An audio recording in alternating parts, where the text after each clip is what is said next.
This doesn't really apply now because I'm recording a video and I can mess up as many times as I would like and have the magic of editing. But I'm actually terrified of public speaking. Like full on deer in headlights terrified. And I've noticed I say like, and a lot as well. Why I do that? I don't know. But I know we use it to fill the gaps of silence that can be in our talking. But when I was in community college, we were required to take a communications course for our general education. And coming from a very small city and a very small community college, our communication courses really only consisted of oral communications. And if you don't know what that means, it basically means hell for any student. Codename, public speaking. Well, unless you like public speaking, I guess I radiate envy upon you, like the little green monster I am. But in my public speaking course, if we were giving a speech and ever said like, or we would be deducted points with that ever hated red pen. Was anybody else's teacher like this?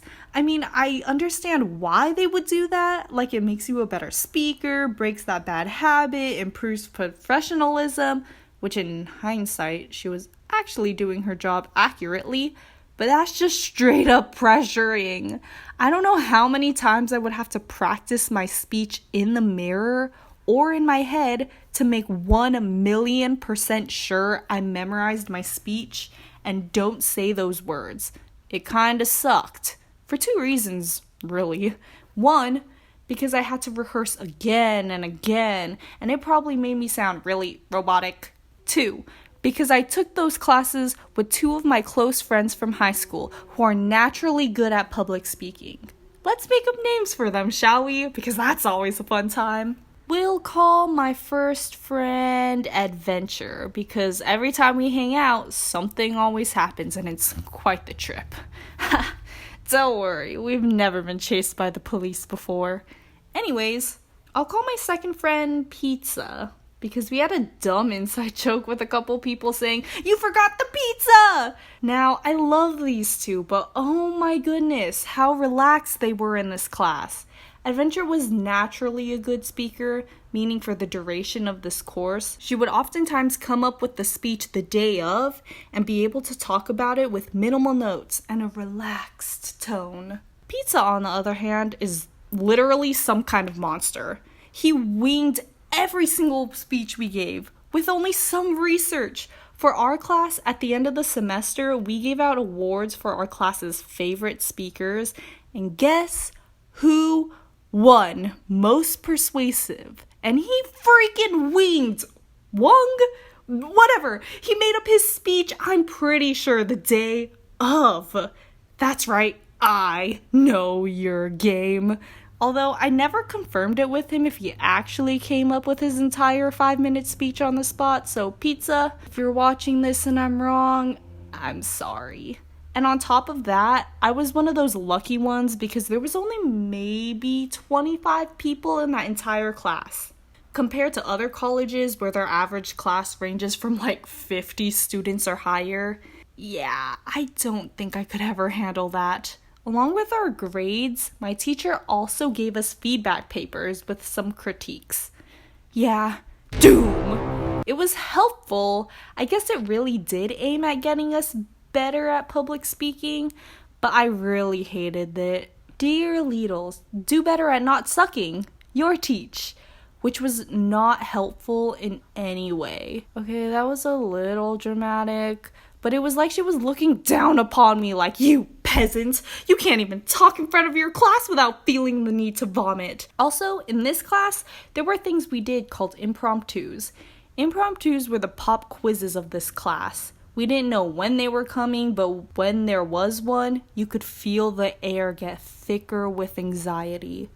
Usually my teacher would put 3 prompts on the board. Then she would give us 5 minutes to think and plan. After that, each one of us would have to go up and give a speech for 1.5 minutes, and the moment we said like, or we were done. I mean, this was intense. Sometimes there were people who didn't even go a full sentence into their speech before saying any of those 3 words, and they had to stop done. And for my explanation, I have to prepare myself and rehearse my speech before giving it, but thankfully my anxious arse worked really hard to blink those words from my brain. For the most part, I either made it through the speech or almost made it to the end. Does anybody know why public speaking for a class is extra nerve-wracking? I mean, public speaking in general is scary, but in a classroom, it's like worse. Is it the amount of people, the topic, the fact the teacher is listening, the thought if you can't even speak to a group of moody students, you'll fail this class and spiral into a world of failure? Oh my gosh! I randomly remembered something from high school that's kind of irrelevant, but on the same topic. Alright, I was in AP Lang. Oh wait, probably should use the full name. AP meaning Advanced Placement, and Lang meaning English Language. Don't know how I got into this class, but there I was. But anyways, all our AP Lang classes had to make an end of the year video for the incoming apes. Oh, look at them so innocent, not knowing what AP Lang did to the rest of us. Oh, and apes are Advanced Placement English students. My teacher did it kind of like a joke since the stigma around AP at our high school was that it was flipping hard, and I will neither confirm or deny that statement, but I think we all know where I stand on that subject. But back to the video, one of our running jokes was the nerve-wracking persuasive speech we had to give, and the person chosen to act for this, we'll call him Zach. Catch my drift? It was his job to act like a nervous student giving a speech, and give this boy an Oscar because it was some of the best acting I've ever seen. He basically took everything you're not supposed to do during a speech, such as touching or running your hands through your hair, tapping on the podium while talking, saying like, or excessively, not making eye contact, etc., and he rolled all those into a single character. Oh, and this is how you can tell it was good acting. Because when we were filming, he didn't tell anybody that he planned on nervously tripping before going up to the podium. So when he did it on film, the entire class gasped, thinking it was real, when really it was planned. Dude, are you okay? Yeah, why'd you stop? You guys gave such a good reaction. So if any of you have a speech for school sometime, just know it doesn't get easier as you go through the years, and know that everyone is probably just as nervous as you are to give a speech.